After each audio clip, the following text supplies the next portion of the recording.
দশবিধ দানের সংক্ষিপ্ত ফল বর্ণনা। শ্রীবুদ্ধ দেশিল ইহা সূত্রের মাঝার, প্রকাশিব সেই রূপ সম্মুখে সবার। অন্ন জল বস্ত্র যান মাল্য গন্ধ আর, বিলেপন শয্যা গৃহ দীপদানসার। এই দশ দান বস্তু শাস্ত্রোক্ত বচন, প্রদানিবে দাতৃগণ সুখের কারণ। নানা রসপূর্ণ অন্ন যারা সদা খায়, ক্ষুধা দুঃখ নাহি জানে কি প্রকার তাই।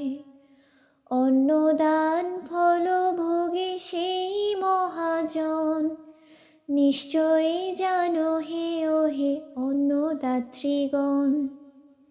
সুসজ্জিত গন্ধদ্রব্য মিঠা চিনি সহ, সর্বত চিনর পিয়ে অহরহ।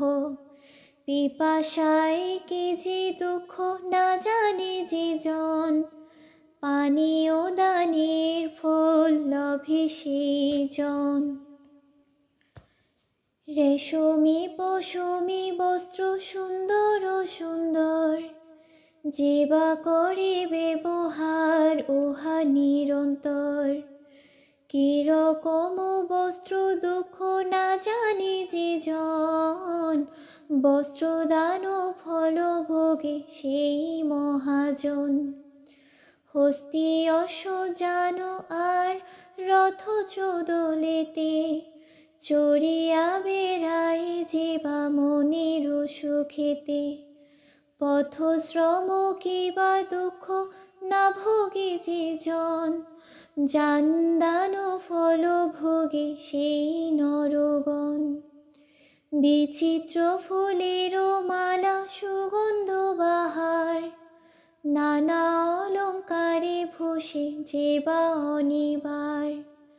মনোহারী মালা যার অঙ্গের ভূষণ, মালা দান ফল ভোগে সেই ধন্যজন।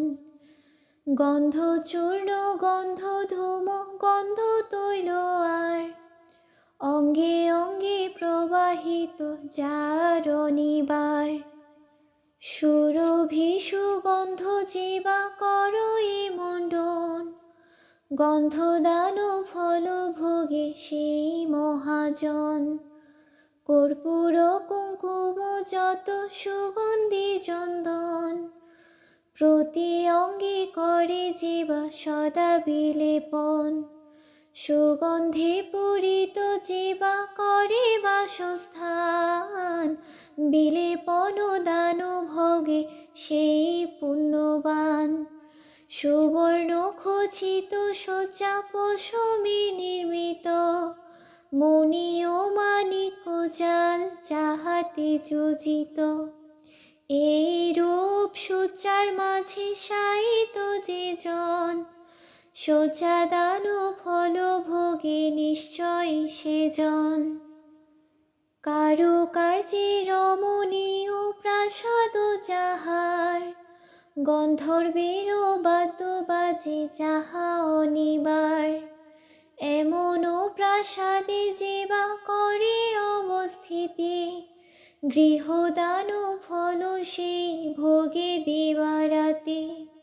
চক্ষু তেজ যার কাছে দীপ চক্ষু মতো, চক্ষু পীড়া নাহি জানে তাহা কোন মতো। ধর্ম চক্ষু ভবিষ্যতে লাভ হবে যার, দীপদানে উত্তরিবে ভব পারাবার। সংক্ষেপে দশ দান প্রকাশিত হল, বিবিধ প্রকার ফল বর্ণিত হইল। দশ পারমীর মাঝে যে দান প্রথম, পড়িলেন যিন বড় অতি নিরূপম। ইহা দেখি ভিক্ষুগণ নির্বাণ কারণে, দান পারমিতা পূর্ণ কর প্রাণপণে।